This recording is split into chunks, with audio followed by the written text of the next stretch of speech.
Salam değerli izleyicilerim. Bugünkü mövzumuz ana sütü hakkında olacak. Ana sütünün kəmiyyəti, keyfiyyəti, ana sütünü artıran məhsullar hakkında olacak. Böyle ki ana sütünü artıran əsas 3 amil var. Bunlar yuxu, gözəl əhval-ruhiyyə və keyfiyyətli qidalanma. Biz çoxlu miqdarda apteklərdə və hətta marketlərdə bizə rast gəlir laktasiyanı artıran, keyfiyyətini yaxşılaşdıran, minerallarla zəngin bioəlavələr və yaxud da laktasiyanı artıran çaylar. Bunlar heç də elə deyil.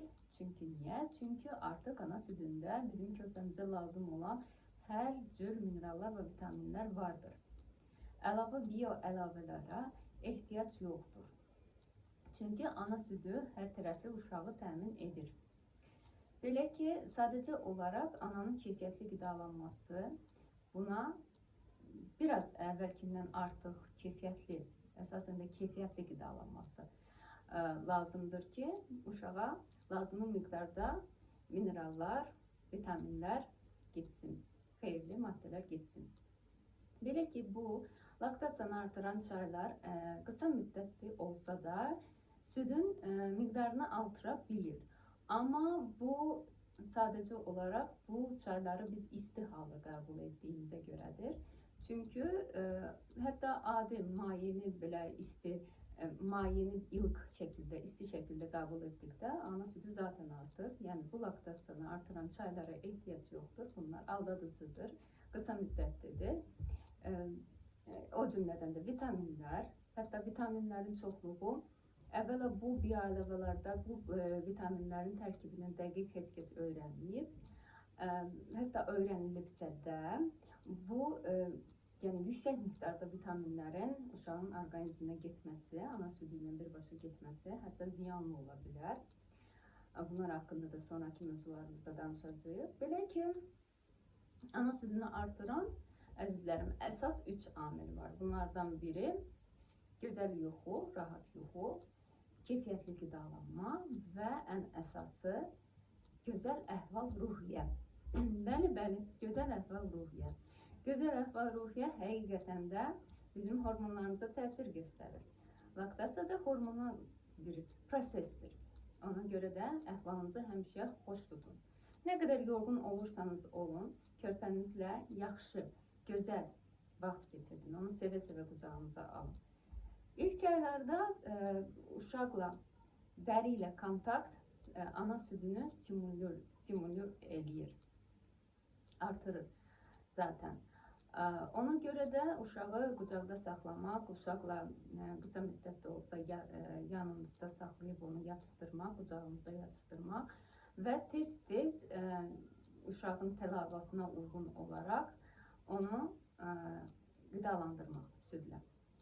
Belə biraz qidamıza fikir verməliyik. Belə ki, ana südünün 87-88% sudan ibarətdir, 7% karbohidratlardır, 3,8% yağlar və 1% zülallardır. Yəni görürsünüz ki, necə gözəl şəkildə düşünülüb bu ana südü və uşağa lazım olan hər şey orada var. Heç nə artıq deyil, heç nə əski deyil.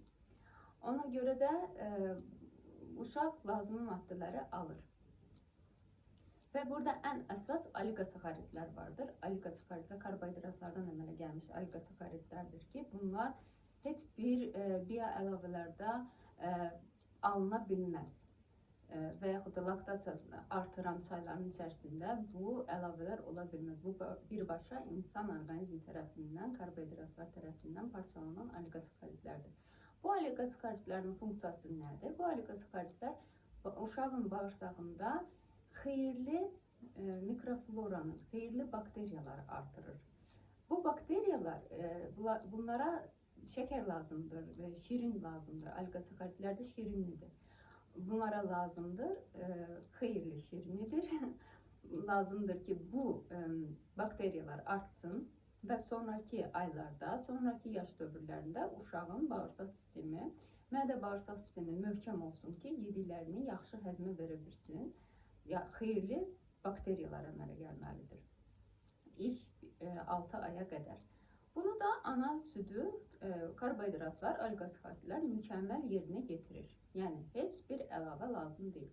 Ana südünün keyfiyyəti zaten çox gözəldir. Heç bir əlavə lazım deyil. Belə, bəs deyirsiniz ki, o zaman vitaminlərlə nə eləyək? Mən hardan bilim ki, mən gün ərzində B vitaminini nə qədər qəbul elədim, D vitaminini nə qədər qəbul, onu necə bilə bilərəm? A vitamini, bəli, onu sadəcə olaraq yaxşı qidalanmaqla, yaxşı qidalanma nədən ibarətdir? Səhər, nahar yeməyinə yaxşı yumurta, pendir, qaymaq, gözəl, deməli, sıyıqlar hazırlaya bilərsiniz. Sıyıqlar süddə hazırlamayın, amma suda hazırlayın. Maye qəbulu kompotlar ola bilər, soklar ola bilər və adi sular ola bilər. Çay çox da içməyin, kofe qətiyyən olmaz, qadağandır, olmaz kofe içmək. Çünki bu kofe, kafein uşağın südlə qanına keçdikdə uşaqda narahatçılıqlar yaranır, çox aktiv olur uşaq, yata bilmir. Ona görə də məsləhət deyil. Çox ürəyinizdən keçirsə, gün ərzində balaca bir fincanda qəbul edə bilərsiniz. Ondan çox yox, balaca bir fincan. Belə günorta yeməyi gəldi. Günorta yeməyinə suplar, salatlar, deməli, gün ərzində meyvə tərəvəzlər, quru meyvələr, qoz, fındıq, kişmiş, bunlardan istifadə edə bilərsiniz. Və axşam yeməyinə də ki, ət, tərəvəz, düyü, makaron da yeyə bilərsiniz az miqdarda. Yəni kökəlməkdən də qorxmayın. Onsuz da siz uşağınıza ana südü verdikcə çəki itirəcəksiniz.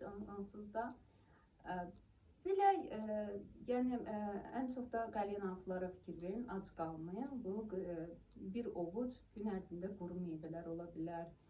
Evdə bişirilmiş kekslər, sonra yəni ki, tərkibi əsas odur ki, özünüz bilərsiniz də tərkibinin ki, nədən ibarətdir. Və bir də çoxları mən fikir vermişəm ki, çayına, bu çoxdan qalma bir ideyadır, fikirdir və indiyənə qədər də gedir, bəzi analar bunu eləyirlər. Çaylarına qatılaşdırılmış süd qatılıb içirlər. Bu da laktasiyanı artırmır əslində, deyirlər artırır, artırmır. Bu sadəcə olaraq diatezlərə səbəb olur. Yəni buna lazım deyil eləmək, bunu eləməyin. Sadəcə olaraq maye qəbul eləyin. Maye də yəni öz istəyinizə baxın. Burada mümkün, vacib deyil 3 litr maye qəbul edərsiniz. Xeyr. Əslində çox maye qəbul etdikdə biz onsuz da südün tərkibi 88% sudan ibarətdir və orada birbaşa ancaq süd qalır, yağlara yer qalmır. Ona görə də o qədər də özünüzü məcbur edib suyu içməyin, maye qəbul eləməyin. Nə qədər orqanizmin tələbatı varsa, o qədər için. Belə, əzizlərim, özünüzə yaxşı baxın. Hər şey sizdən başlayır, anadan başlayır və siz yaxşı olduqca övladınız da yaxşı olacaqdır. Hələlik əzizlərim, bu qədər. Qaranlıq qalan və yaxud da sualları olan aşağıda şərh bölməsində saxlaya bilərsiniz.